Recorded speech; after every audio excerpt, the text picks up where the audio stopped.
Wala mga kamundo ko, busy ka lang na tayo guys sa problema sa mouse. Okay naman siya, gumagana. Ayan yung cursor niya. Ayan, tapos ang problema talaga niya ito, yung scroll niya.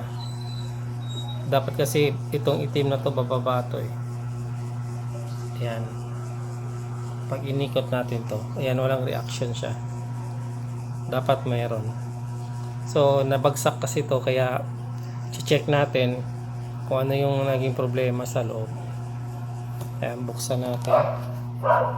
Pagbukas guys, halos lahat ng basic lang naman to. Ito lang, may nakatakip na puti dyan sa gitna.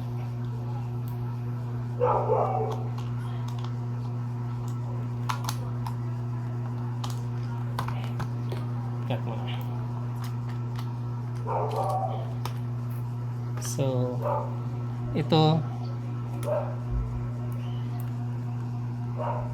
yung niya, problema niya.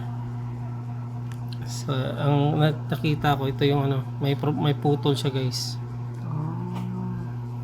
Kasi nga nabagsak siya, may putol siya. Ang tanong kung saan yung putol niya, yun ang idudugtong natin.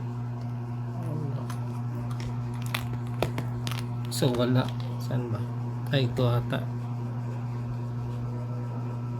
Naiwan dito.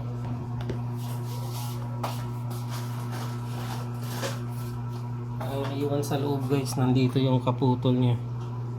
Ayan, ito. So ito yung niya, naputol.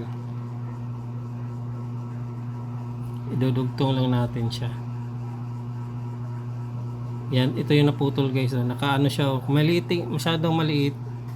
Pero siya, parang hexagon ata. Mayroon siyang 5, 6 na side. Pero maliit lang siya sobra. Hexagon 6. Hexagon nga.